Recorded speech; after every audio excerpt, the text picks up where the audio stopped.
If you make videos, you've probably heard about log footage like S-Log3, F-Log2, C-Log3, V-Log, etc. But maybe you're avoiding it because it looks flat and you think you need advanced color grading skills to make it look good. But here's the thing, you actually don't. Even without actual color grading, log can instantly make your footage look better with just a simple conversion. It's basically just one click, and if you want to go further, you only need minimal tweaks. So in this video, I'm going to show you why you mustn't be scared of shooting log at all and how to do it, which is actually quite easy. You can even do it as a beginner.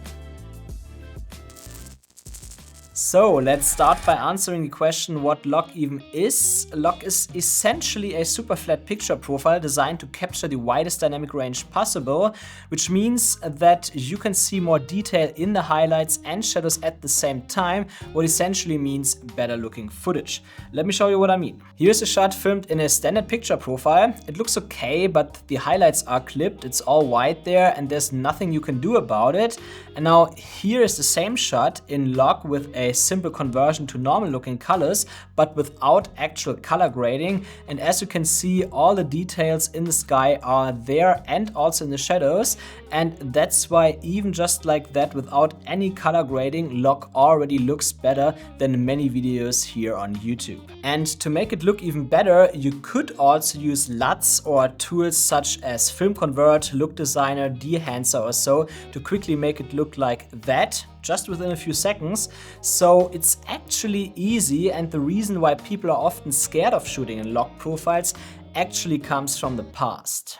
That's because when the first consumer-grade cameras introduced log profiles, it was more like a marketing gimmick because the sensors and processors were not strong enough, so you got lots of noise in the shadows, what meant that you had to overexpose a lot, and the fact that the files were often 8-bit caused all sorts of other problems color grading log footage. But today that has changed because camera sensors and processors and codecs and so on got so much better that these problems are not there anymore. So you can essentially shoot log just like you would shoot in a normal picture profile, but your final videos will look much better even without actual color grading. So in my opinion, unless you really use a camera for the first time and you still have to figure out all the buttons and stuff, you should shoot log even if you're still relatively at the beginning.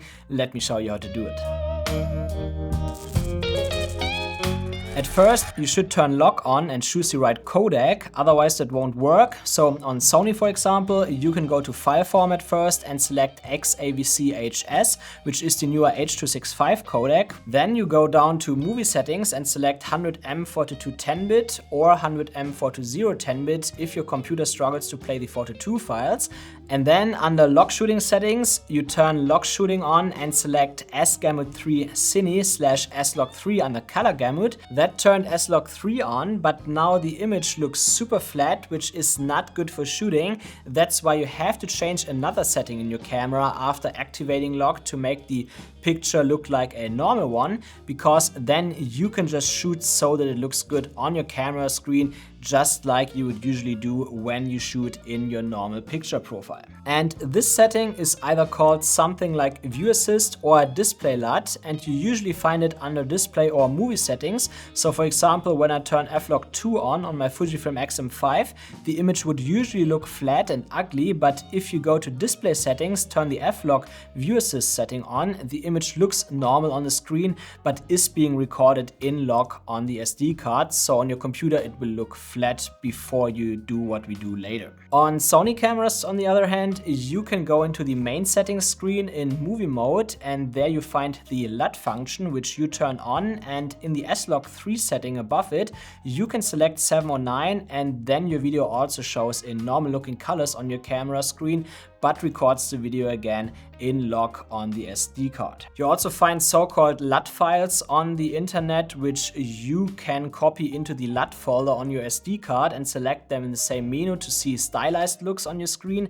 But to get started and making things as easy as possible, selecting 709 works just fine. Important though is that under log shooting settings in the camera menu, you have to keep embed LUT file turned off, because otherwise it will save a color graded version of your video files onto your SD card instead of the actual log files. And from there, you can just shoot and expose your videos just like you would do with any other color profile. No special tools needed.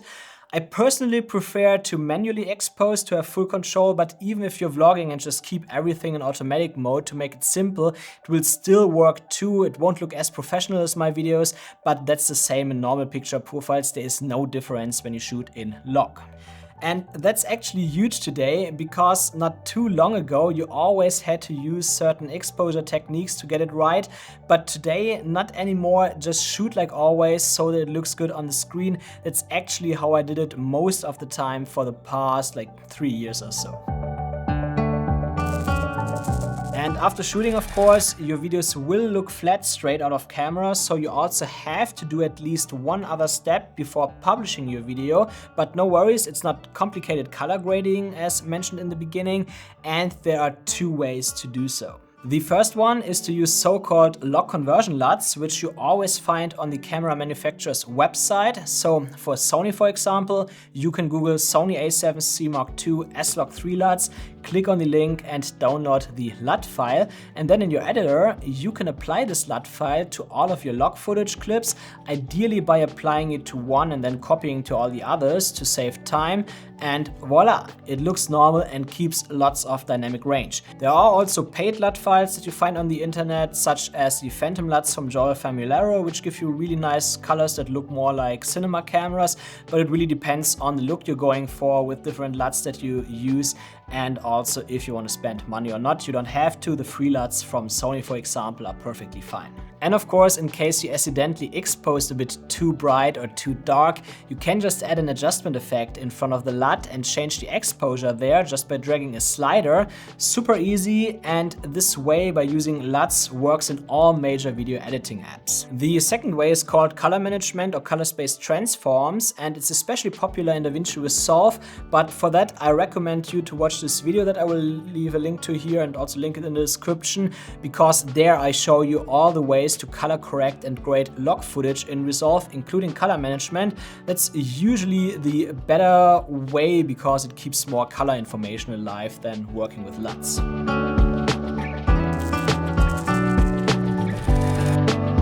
And of course, if you want to take it one step further to have even better looking footage, you can also apply creative LUTs on top, like my Depthscape LUTs, for example, which looks super nice, or learn custom color grading, for example, with my color grading courses for Resolve and Final Cut. But even without these, your footage will look significantly better than a standard picture profile just by doing this conversion from log to normal looking colors, which I just showed you. I also do have a bonus tip for you in case you don't want to color grade log footage at all but still want it to look better. This tip only works on newer Sony and Panasonic cameras which support LUTs, but if you have one of those cameras, it can be quite nice.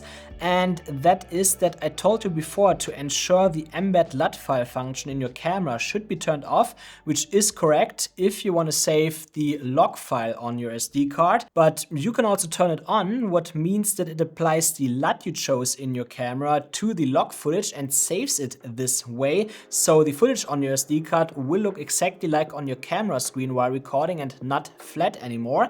And that's usually not what you want, as you will have less control over your colors.